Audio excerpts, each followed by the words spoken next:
Thank you very much for the invitation to preside over this absolutely delightful panel on the role of international non-governmental organisations in promoting education. We've a fantastic panel that's been put together with the help of the Cambridge China Education Forum, so particularly thank you to that forum for enabling the bringing together of this panel. We have three presenters, but I'd just like to take the opportunity to remind us of the quite significant shifts that have taken place in the non-governmental organisation kind of landscape.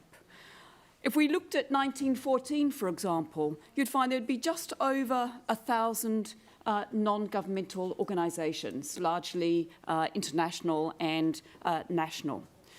If we motor forward to 1945, it's here where you actually see the formalising of that sector.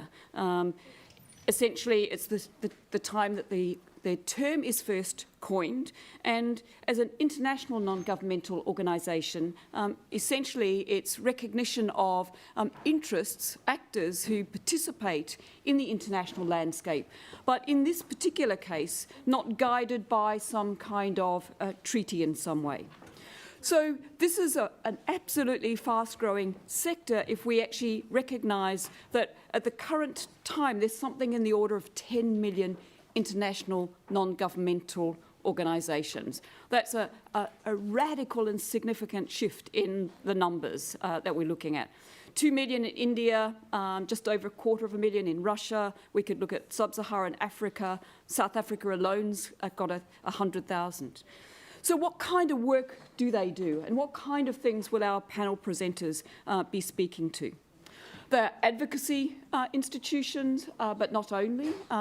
Very often they may well be engaged with a single issue, but not necessarily. They may have a presence right across the world, although they may specialise in a particular country setting. They have their own accountability communities. I've worked, for example, with Plan International, and it's very clear for Plan, the way Plan actually works is they identify a specific way of actually hooking in those who are going to support the activities of that non-governmental organisation, and essentially then are accounting also to those who are donating money to enable, for example, local activity or perhaps regional activity and so on. So this is a great occasion for us to think about, in a very specific set of settings, the work that could and is taking place. And I'd like to start by introducing to you our first presenter, and it's Zhang Wang, who's the co-founder of Clover Youth. We'll be then moving across to our second presenter, and it's Eleanor Chapman, who is involved with an organisation called Schools Plus. This is a nationally located NGO as opposed to Clover Youth, which is a locally organised NGO.